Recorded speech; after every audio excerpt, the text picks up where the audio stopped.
This is the first video for our separations, which is Module 2. For this, we'll be looking at chromatographic separations, which is primarily Section 5 in the textbook, including Chapter 26, 27, and 28. Electrophoretic separations, which is Chapter 30.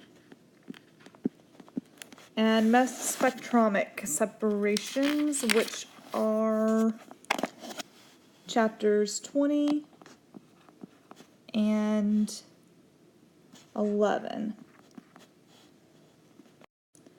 As we've already learned in class, classical separations were batch phase, like liquid-liquid extractions, where we were looking at taking a compound from, for example, an aqueous phase and allowing it to come into equilibrium and go into the organic phase.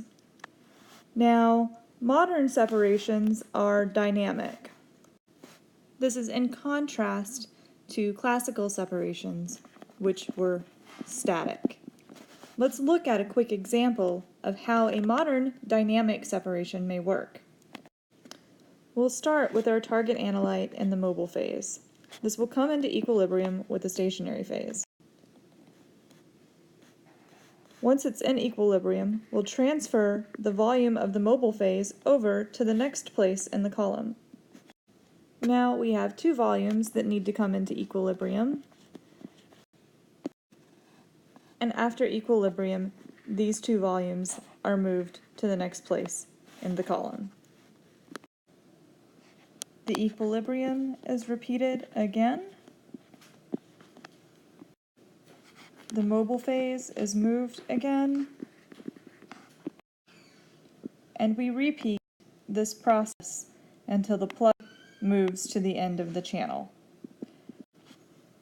When this leads to the spatial distribution of different species with multiple colors, we get an interesting pattern and the origin of the name chromatography.